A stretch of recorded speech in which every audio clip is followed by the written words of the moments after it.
All right. Well, welcome to Thursday Night Live here in beautiful and humid Hopkinton, New Hampshire. I am Brennan Barnard. I'm the Director of College Counseling and Outreach at the Derryfield School and the College Admission Program Advisor at the Making Caring Common Project at the Harvard Graduate School of Education. And this evening is brought to you by the Derryfield School and the Character Collaborative. And we are fortunate to have an all-star cast tonight. I will introduce them in a second. But first, I just wanted to say that this is being recorded and will be shared out to folks afterwards, anybody who registered. And we'll make it available online. So you don't have to take copious notes. You'll get a second chance at listening to the wisdom from tonight.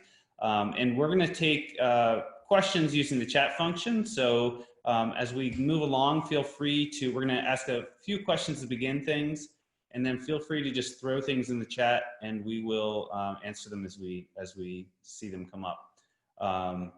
So I want to start by, first of all, thanking all of our guests tonight and welcoming them. And I'm going to read their bios here because I couldn't possibly memorize it all.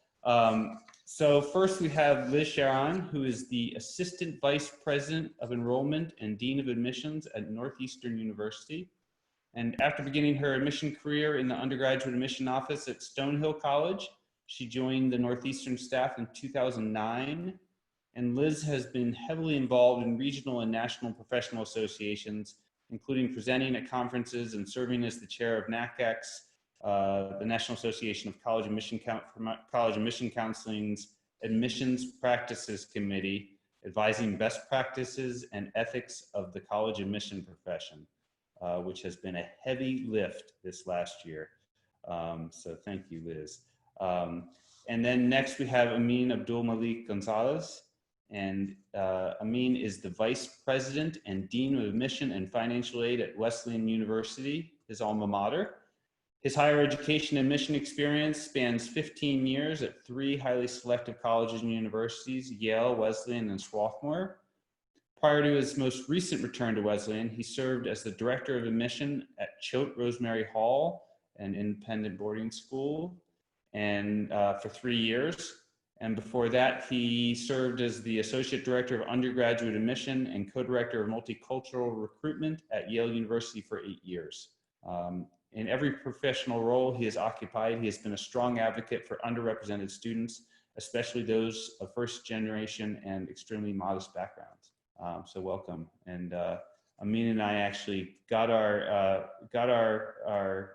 legs under us in college admission the same year. And we're roommates at our very first professional conference. So we go way back. And then finally, Joy St. John is Dean of Admission and Financial Aid at Wellesley College. And prior to Wellesley, she was an Associate Dean of Admission at Amherst College and previously held admission roles at Tufts University and Occidental College, and worked briefly as a college counselor and Director of Scholarships at the Bishop School in La Jolla, California. Joy has spent 25 years dedicated to issues of access and diversity in college admission and higher education. She's actively involved in contemporary issues facing higher education and lends her expertise and voice to conversations beyond the Wellesley campus.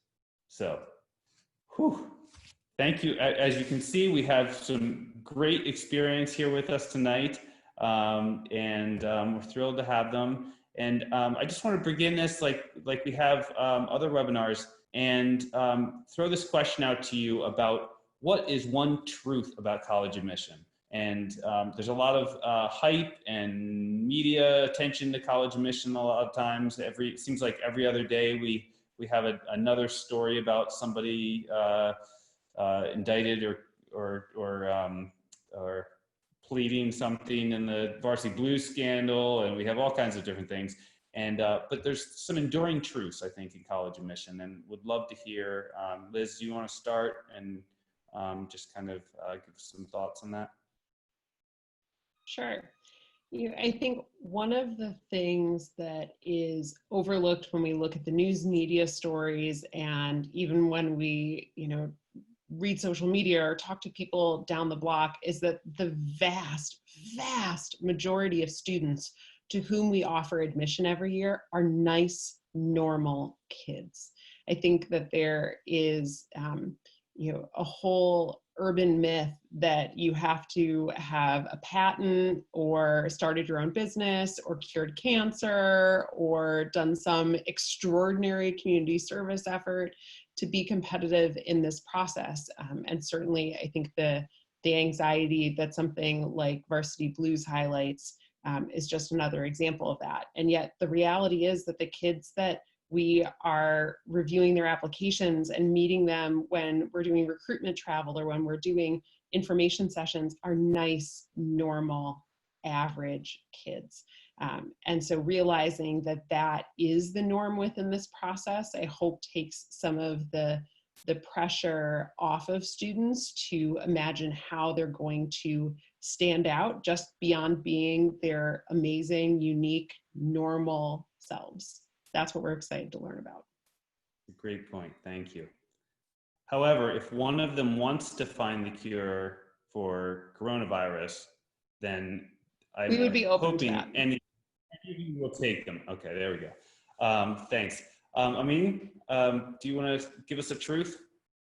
Sure. A truth I think is that well-intentioned as admission is, it's an imperfect process and one that really is about striving to not just admit classes. I think a lot of individuals think that, our charge is to admit and enroll the strongest sort of class in all these different dimensions. But part of that conversation is really looking to craft a community, particularly in residential spaces, in environments where so much of the learning transcends the classroom, and you're building a cohesive cohort of students who we're hoping are going to bring out the best in one another. So beyond the illusion of meritocracy and pressures and all the challenges that surround the anxiety aspects of this, is that it's a human process, is that there are individuals who are reading applications, who are trying to make the best informed choices with limited information, all in the hopes of doing right by individuals and the institutions we represent. And so it's much more art than science, and explanations for outcomes are very difficult to come by. Unfortunately, too many students and families associate outcomes with worth and value, when in fact that's far from the truth. It has a lot more to say about pressures and institutional priorities than it does about any individual candidate or competitiveness or appeal. That's a great point. Great point. And as the father of a high school student and a college student, you see that firsthand, I'm sure. So thank you. Joy, what do you think? Yeah, yes, I think my point is similar to Amin's.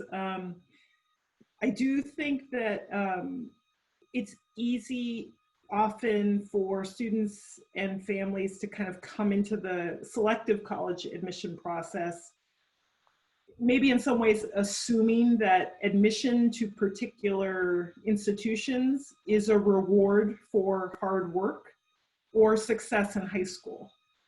And obviously some of that is true, but I think that selective college admission is much more like, comparable to matchmaking or mutual selection.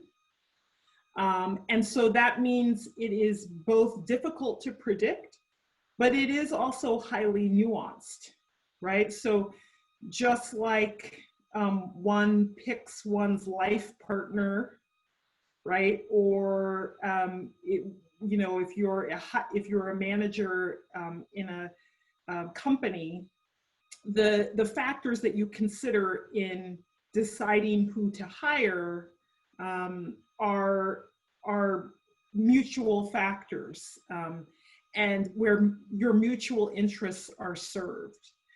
And I think that's different from many other things that students, high achieving students in particular, engage in prior to the college selection process, where those earlier things that students strive for are often rewards for particular work or meeting a particular bar. And so this process is really arguably the first really adult process that students go through and their parents go through with them. And so it's both challenging, but it's also really, I think it's an important practice for life. Yeah, it can be really empowering. Yeah, that's a great point. Thank you. Okay, so before we get to the questions in the chat here, would love to hear from you all about, and maybe Amin, we'll start with you. What role does ethical character play in college admission at your institutions, or maybe just overall? Would love to kind of get your perspectives on that. Sure, sure. Well, having recently made the move from secondary schools where character and non-cognitive assessments were playing a big part in sort of increased interest in that aspect, to sort of see that happening in the higher ed space as well. And sort of goes back to a little something that I alluded to a moment ago, and that is the notion of, thinking about our charge as admission sort of representatives and enrollment managers and community builders, and all other things being equal, we want those students who are going to be nice and kind to their peers, to faculty, to the community at large. And factoring in character is an important piece, but of course, it's hard to gauge sometimes given the limited information and the pressure for students to sort of present themselves in their ideal form. So it is a part, we talk about that in our selection process, about how do you measure it, what does it mean in context, and how do you celebrate and cultivate that? One of the important considerations, I think, for families as they think about, the value proposition of the investment that they're going to make, financial and otherwise, in colleges, how is that community and school going to bring out the best in that student? And a lot of that has to do with the individuals, the faculty, their peers, the staff, in terms of how they support one another and encourage a cohesive, collaborative climate. So we find it in interviews and essays and all points of conversation, but there's not a systemic way right now that's easy to point to that can give you the assurance that our choices and decisions are spot on.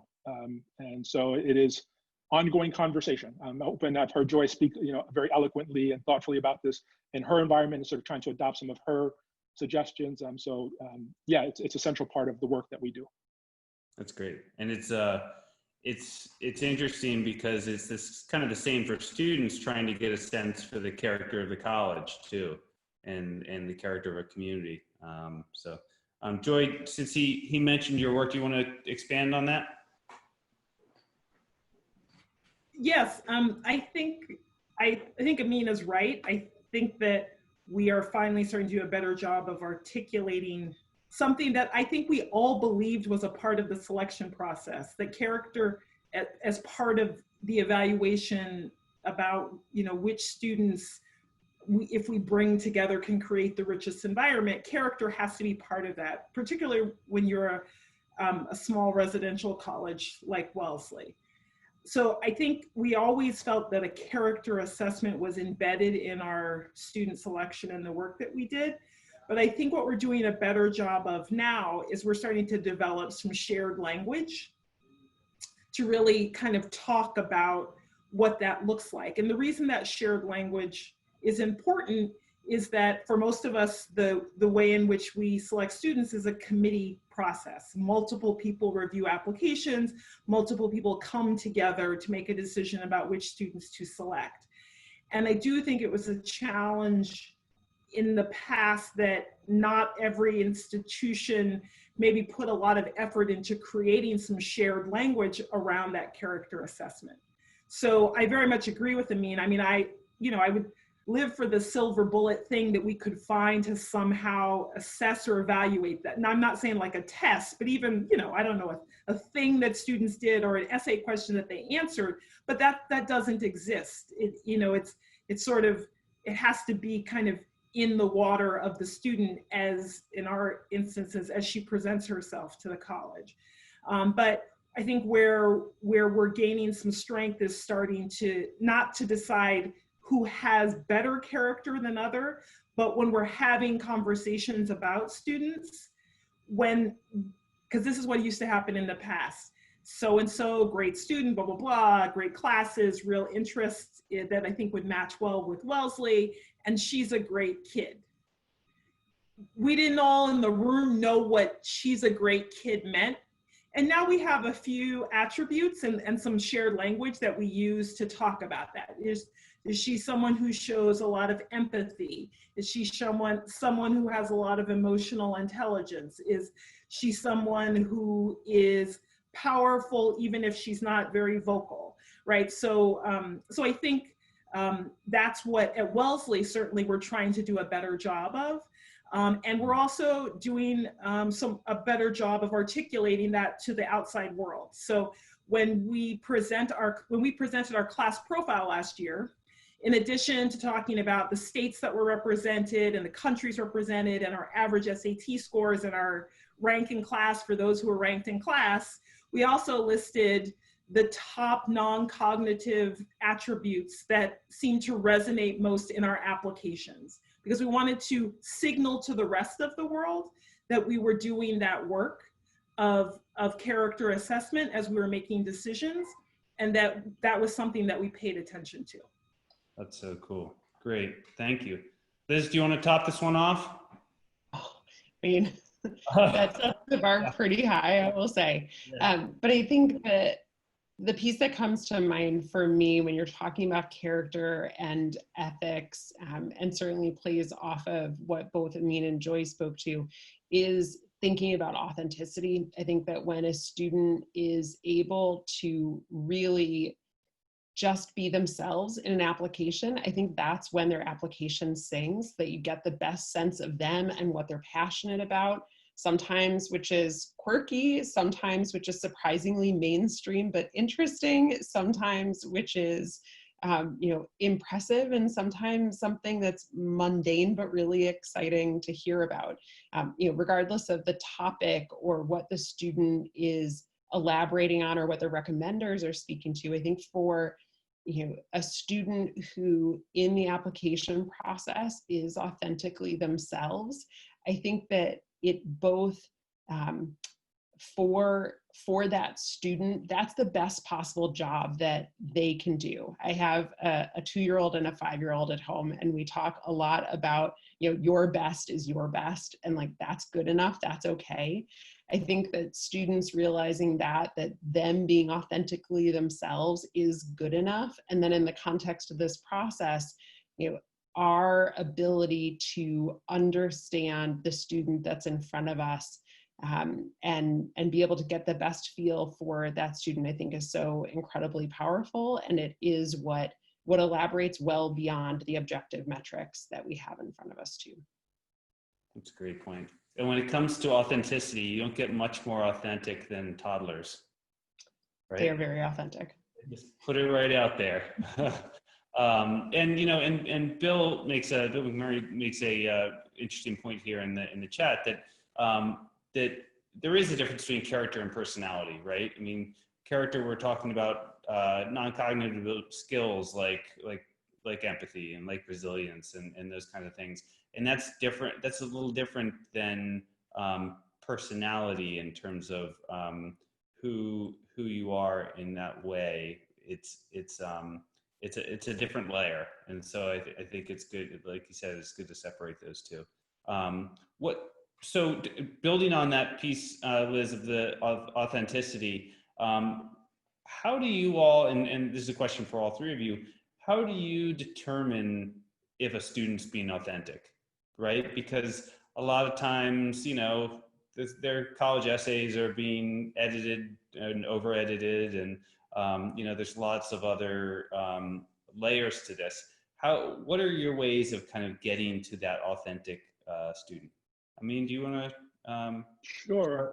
Yeah. I mean, I guess I'll refer back to one of the earliest lessons I learned from a mentor in approaching this process of reading applications and trying to contextualize them. And they rightly suggested that, the best reads of student applications are where you feel like you're meeting the same student at every turn, even though each of the pieces of information might be distinct, that you're triangulating, the essay, which is the self-profession of interest or background or experience, with the letters of recommendation, with an interview, with other short answers, with all of it, and you feel like you're meeting the same person, that there isn't that kind of dissonance of, wow, if you are in fact the high profile, big person on campus leader, why isn't that finding expression in the recommendations. If you are empathetic and compassionate and kind, the edges that are referenced in some of the comments. And so that sense of how do you gather all that information?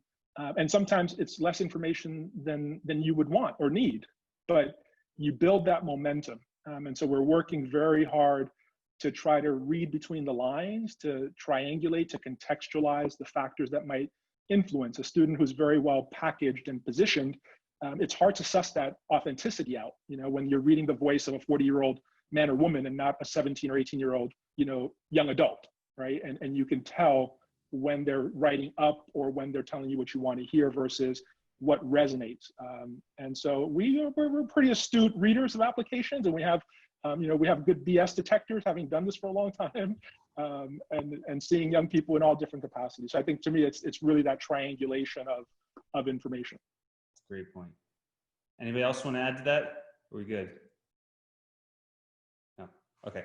Oh, you're muted, Joy. I think we're good. I think the only thing that I would add is that I know everybody worries about being compared to a student whose application is so, managed and crafted. But I do think that we also notice that as well.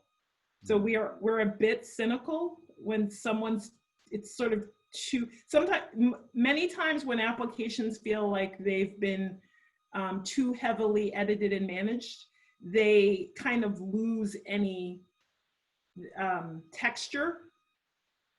And that is actually a sign, even though it seems sort of, it's sort of perfectly packaged and all of the same themes keep coming back in every letter. But it just feels like, well, no one's actually that packaged as our experience reading, 17-year-olds. So I do think that, that is a way in which we can determine authenticity. It's not actually necessarily about the information, but even about the way in which a student is presenting as an applicant. That's a great point. I have a good friend who's a yoga instructor, and he has this phrase which is too good is no good, right? It's this idea of like in yoga, if you're trying to like do the perfect pose or something like that, that's not the aim of this, right? It's not to be perfect, it's to be authentic, and it's to and so when it looks too good, it sometimes is no good. Great. Thank you for those responses. Let's move to another question, and this is a little more kind of in the weeds, practical. But and I've been having this conversation with a number of students and families. But obviously, visits to schools, to college campuses have been canceled this spring, and it's hard to know if at all they'll open back up this summer. I mean, if you have any intel on that, we'd be happy to hear it. But right now, and I know a lot of this is to be determined, but right now, what are you thinking in your offices about travel to high schools in the fall, if high schools are open? Have you made any kind of definitive answers, or are you already planning on just doing some kind of online offerings for high schools? Where are you with that? Liz, do you want to start? Yeah, certainly. So I think in terms of the national landscape, it varies really widely, and you happen to be talking to 3 schools in the Northeast where things are a particular way, and we've seen how much it varies across the country and around the globe in terms of the impact that the virus has had and how different states have approached reopening. So in talking to colleagues in some southern states, they're back open for very, very small tours starting this week or next. But based on what I'm hearing from my colleagues in the Northeast, that's probably not the expectation this summer. The way that we're thinking about our fall plans is how we know that at least some component of this will be virtual. So how can we make that the best, most impactful, most interesting experience that we can, especially anticipating that all of us are going to be, whatever it'll be, 6 or 8 months into Zoom fatigue. and needing to think about how we think differently about high school visits. And in terms of actual in-person visits, we're, I think, not crossing that bridge just yet, realizing that knowing how hard our campus is working to plan for the fall and imagining how hard every single secondary school across the country is working and planning for the fall, and keeping our ears to the ground locally on what local school districts are planning and still trying to figure out. I think that while we of course want to be interacting with students in person, that it may not be a realistic expectation to place on schools or school districts. And that if that can't happen, then we want to be really, really well prepared to serve families virtually in a way that hopefully will still be exciting, and it'll be different from what students and parents imagined this college search experience to be. But we're trying to think really critically about how we can still make it equally valuable, if not more so. Yeah, I mean, I know a lot of my high school colleagues have been saying, you know, should we be starting to schedule people in the fall, and should we be starting to, you know, should we be putting, you know, setting aside time for virtual events and things like that, and how will they look, and will college admission officers meet with small groups of students via Zoom, and sounds like the advice is just give it some time, and we'll see when we see, pretty much. I mean, I think there's something, all of us can have good plans in place. The interesting thing about not having to plan in-person travel potentially is that all of us can come together much more quickly when there aren't things like flights and driving time involved. But, and maybe I'm mistaken, maybe Derryfield already has their fall plan mapped out, but I think we're hearing about, you know, limitations on visitors to secondary schools. You know, I'm thinking about my own staff that would be on an airplane and then in a hotel and then visiting 4 or 5 schools in a different state each day. And I think about it in terms of my own team. I think about it in terms of the students and families and professionals we would interact with. It's just all very complicated. Yeah.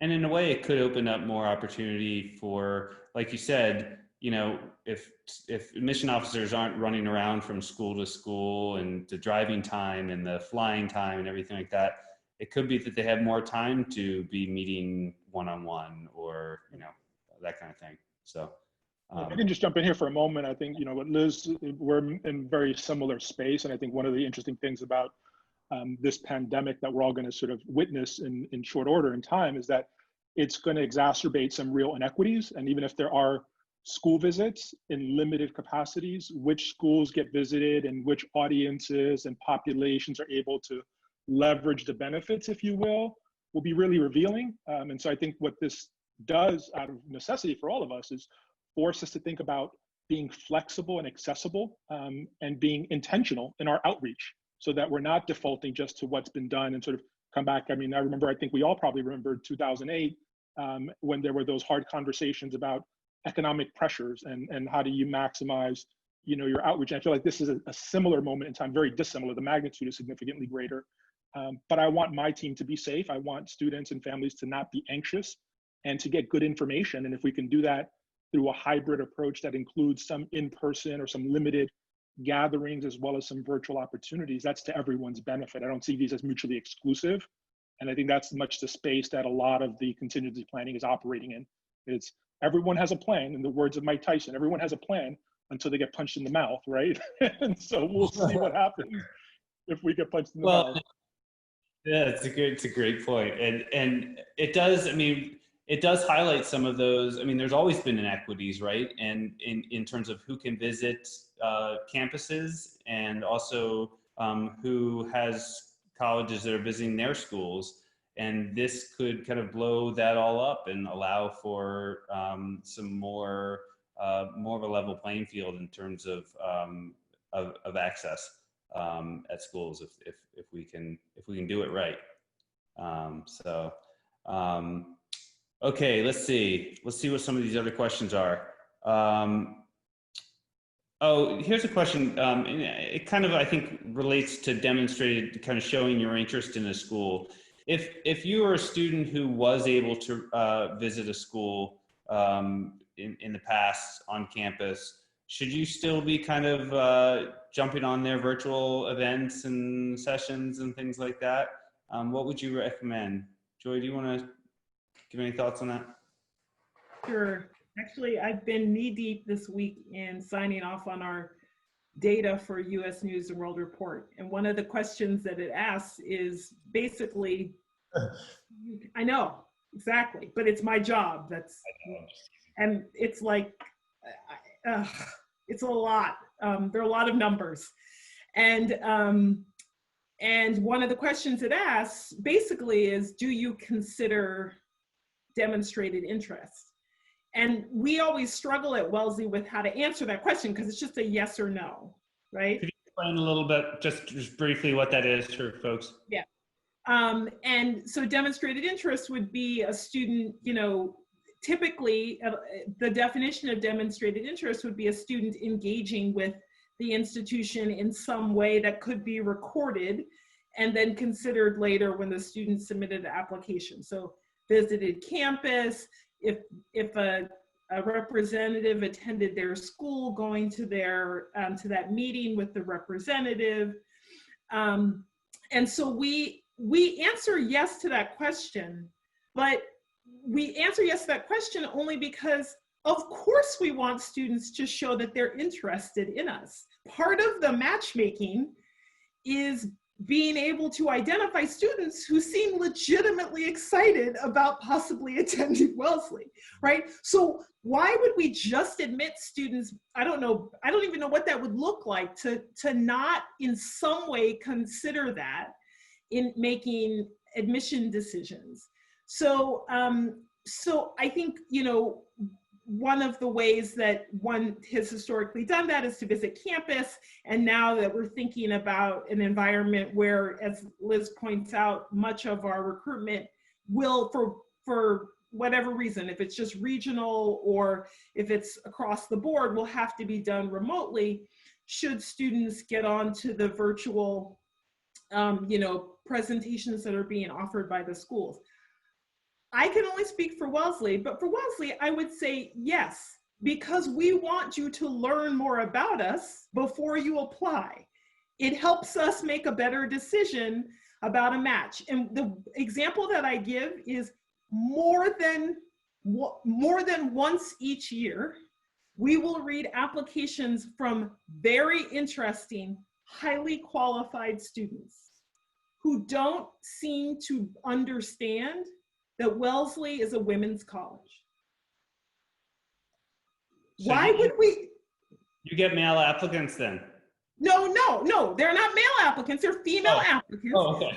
And they're talking a lot about who we are. It is not that we expect them to, like, you know, be like, I want to go to a women's college. It's not, most students, that's not the main driver, but there are usually a few kind of things that they say, clues that they give us in their essay that just recognizes the fact that we are a women's college. And when we see none of that at all, and the student has never visited the campus, and the student has never attended any program we've done, we actually worry that she's confused us with Wesleyan or some other W school, right? Because that happens as well. So yes, I would recommend that students do it, but it's not also not an expectation that you get more points for doing more things. I just want you to spend some time investing in Wellesley and getting to know us. And I would hope that if we offered some programs online, one of the ways you would try to get to know us is to engage in something that was a bit more interactive, and where you could learn some different things than you might learn just from looking at guidebooks or looking at our website. Yeah, that's great. Don't do it just to check boxes, but do it because you're legitimately. And if you do it 10 times, actually, we might start to worry, right? Like, don't overkill. Like, but you know, but a little bit of research is about the colleges that you're thinking of applying to is probably a good thing for you, and the college will respond positively. Yep, that's great. Thanks. So some more kind of nuts and bolts stuff. Any any talk on your campuses or that you're hearing from other people around potentially changing early decision plans or early decision dates or anything like that based on everything, kind of the inability for folks to visit schools and things like that? Crickets. Anyone? Nothing. No. Yeah, I mean, I'll speak to it a little bit. We haven't had, we're heading into the part of the year where we start to have retreats, and our retreats are about reflection on the year behind us and projection for the year ahead. And it's a topic of conversation, not because we're leaning in that direction or we find it to be, but I think it's important every year to revisit the landscape, what is appropriate and beneficial. And so we've not made any decision. It's not a serious sort of front runner. We will talk about it. Now, being a test optional school, we don't have the same considerations that some other schools may have with their calendar about having that information, because we haven't relied on testing, in that early November space to be determinant in the outcome. So we're in a little bit of a different space with more and more schools joining the ranks of test optionality, which is great and on many levels. So I don't have a strong sense. We're talking about this with our team. We want to be very clear, thoughtful, and intentional about what serves students and families well, but also what serves us. And I appreciated Joy's comments on the demonstrated interest piece, because I think, to her earlier point, there's not shared understanding about not just language, but also practice and policy. Demonstrated interest is something that can help you. It doesn't have to be something that automatically disqualifies you, from serious consideration.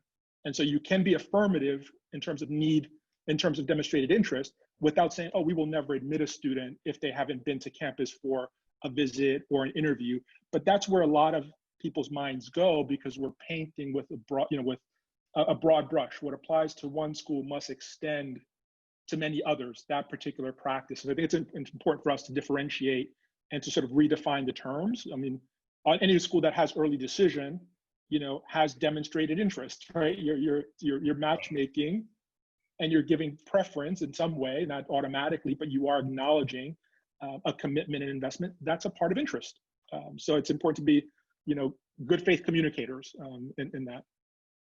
And it should be an outgrowth of having a intentional, thoughtful college list, right? That you're making informed decisions, and that the first thing a school has heard from you is not your application, right? That you're not just kind of throwing out applications in kind of shotgun style and hoping something lands. Since you brought up the testing issue, so now, correct me if I'm wrong, all your schools are test optional for next year.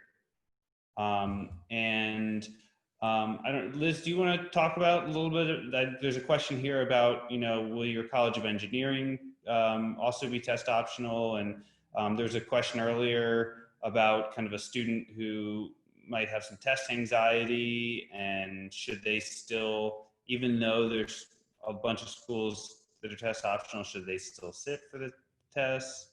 Any thoughts? Yeah, I think Liz? in terms of the decision to be test optional for this year, we looked across the board at all of the barriers that were going to be impacting our students optimistically if it was only an impact on this spring, but entirely possibly if it stretched into this summer or fall, and realized that that was not a realistic expectation to place on students when they may only have one or maybe two opportunities to test in some cases, or no opportunities at all, perhaps in the most extreme cases. So for all of our students next year, we will be test optional. We'll be also, in that same vein though, open to any type of testing that they want to submit for us to review. So recognizing that there are students who have been able to complete their national leaving exams from international schools, or who maybe took AP exams, or maybe have other types of standardized testing that they feel better portrays their background,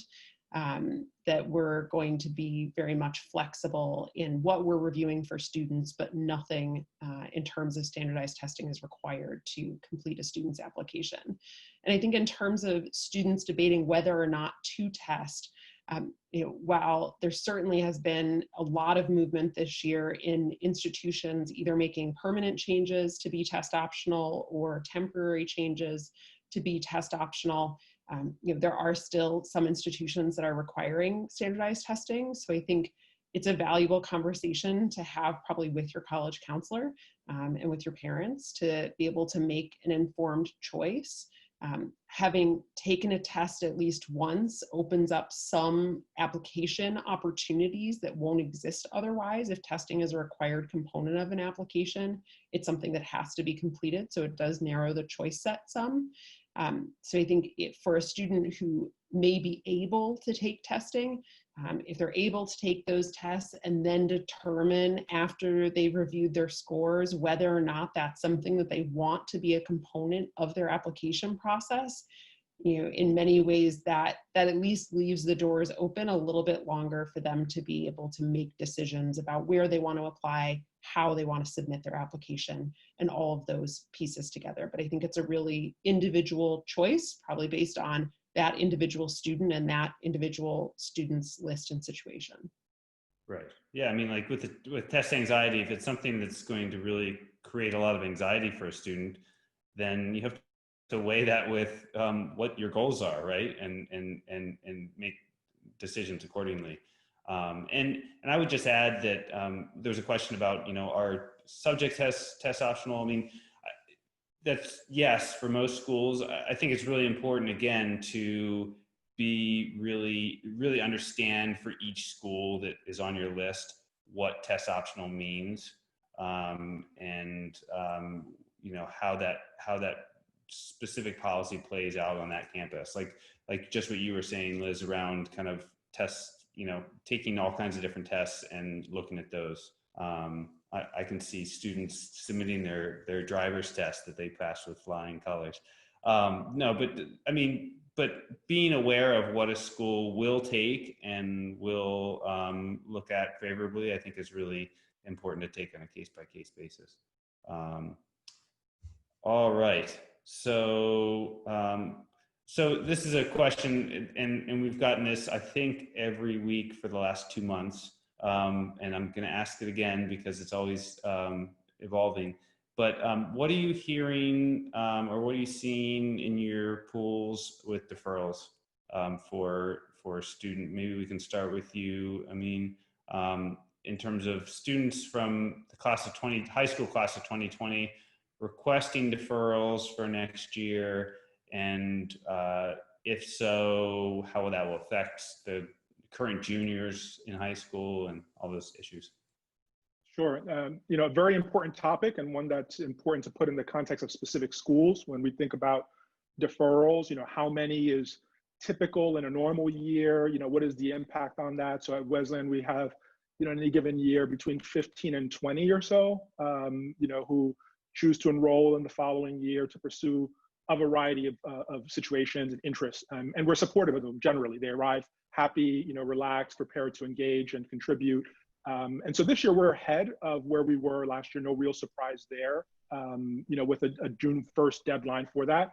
But we very intentionally communicated to admitted students and families at the end of April, that we would be flexible because these are uncertain times, and it did not feel comfortable to hold families to, sort of contracts or, expectations given the shifting landscape and the communication. So we set a deadline on it for early July, in fact, the middle of July, when we make an announcement about what our fall plans will be, to grant out of expressed interest or necessity, deferrals into the spring term or the following year.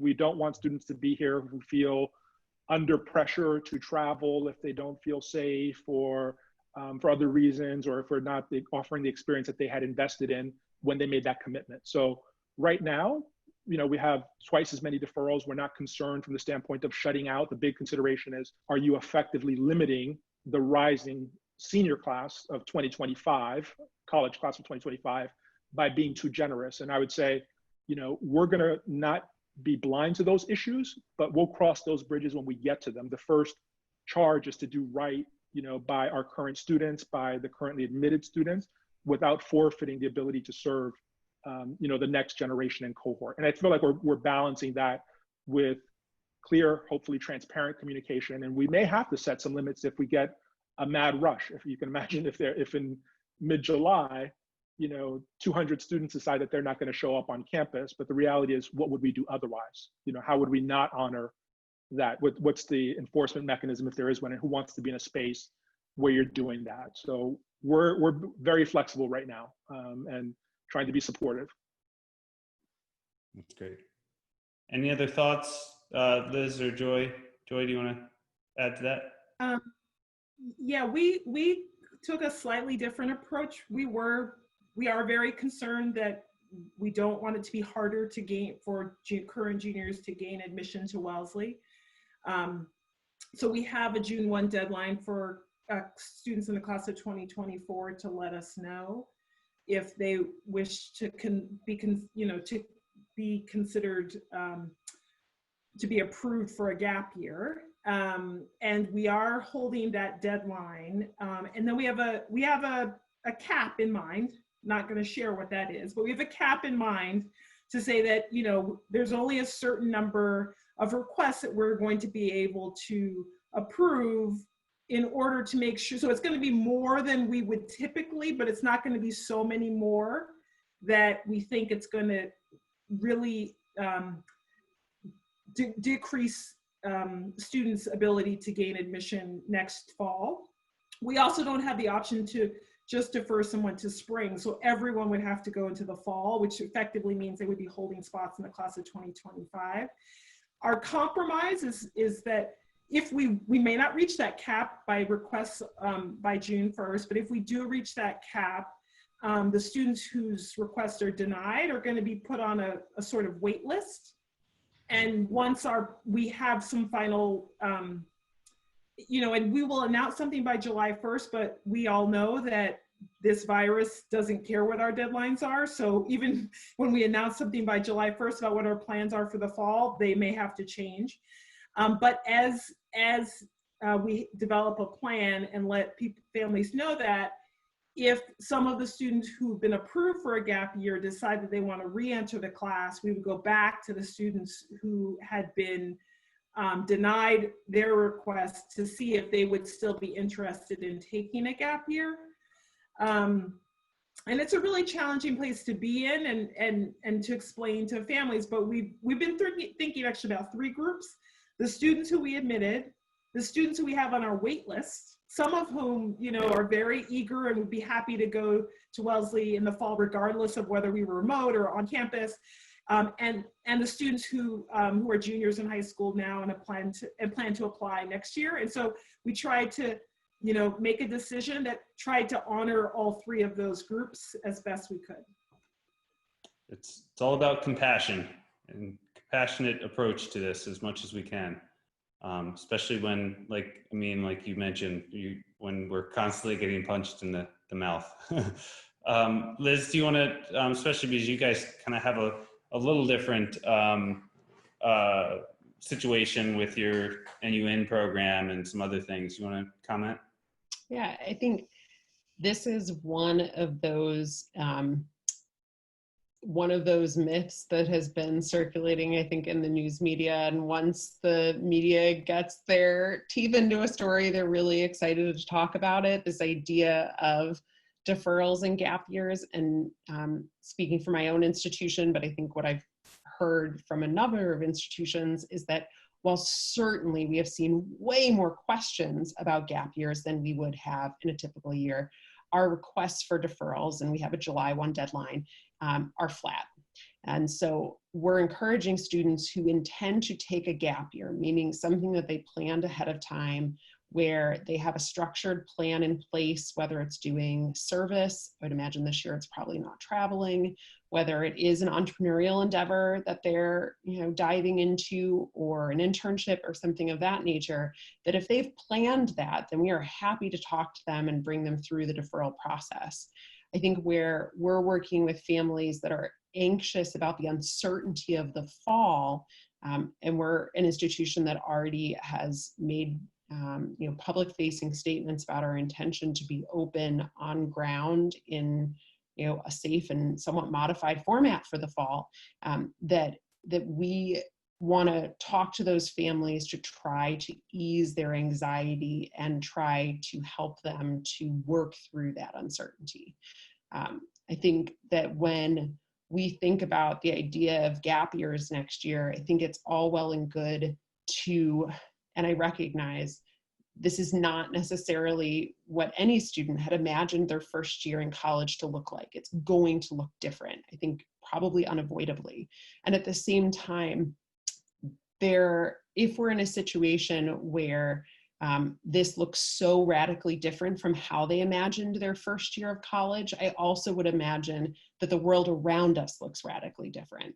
And so if the alternative is being at home with your parents, not going out, not going to school, not getting a part-time job, not doing an internship, not traveling, I think that is a higher threshold than most students actually would want to bear in deferring their year. And yes, to your point, Brendan, we have a lot of complexities as a large university with undergraduate students and graduate students and students who enter in September and students who enter in January. There's a lot of moving pieces, and ultimately we are working really hard to create the best possible experience for September, because our goal is to bring our class in September. If we do our job well, I think that we create that confidence for students and families and create that actual experience, that this isn't just about looking a year down the road and limiting those opportunities for our rising seniors. We want to deliver this class and then really be able to turn our full attention to this next entering class. Great point. Thanks. Okay, so we're getting towards the end of our hour here, and I want to finish up with the question that we've been asking everyone, and maybe I'll start with you, Joy, and then Liz, and then Amin. And that is, if you were to do the college admission experience again, if you were to do your college admission process over, what would you do differently? Or what would you tell students from what you learned? I feel like this is an actor's workshop or something, or we're getting asked the question.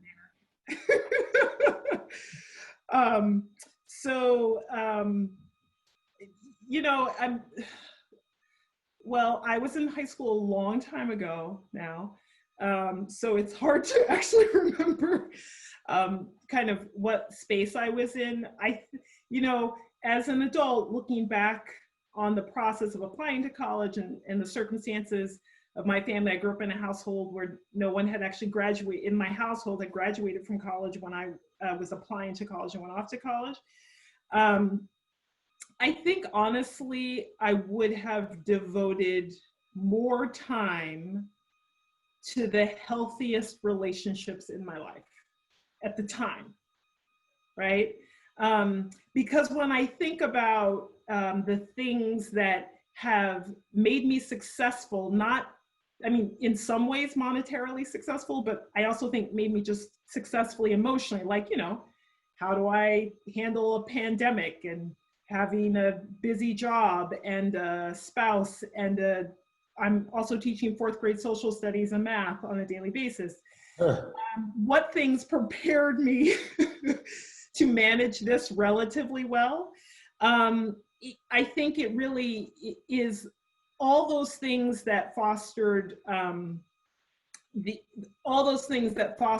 healthiest social and emotional things in me. Some of those things were academic. I was a academic kid. I loved to be in my head, right? And so some of those had to do with the things I learned and I studied in college.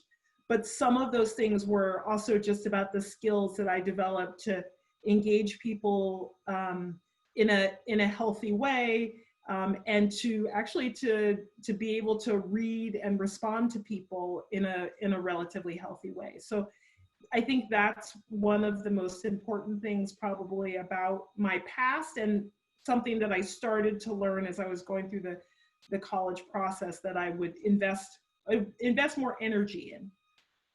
That's a great point. Thank you. Liz?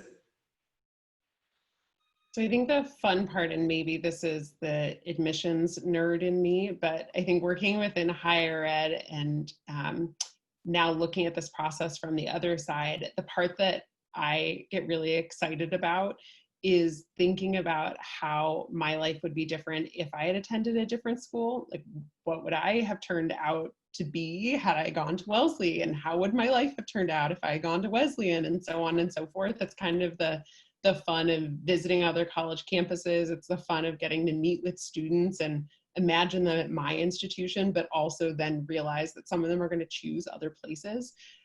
And I would have told my 17-year-old self that I had really, really great options to choose from. And I think at the time I was saddened that a number of institutions didn't offer me admission. And I thought that that was going to limit my ability to be happy and excited about college. And I think that that's a situation that a lot of students find themselves in come March or April, when the cards didn't play out quite how they anticipated. But realizing that you can become such an interesting person at so many different places. And to Joy's initial analogy, I also talk about the admissions process a lot in terms of matchmaking.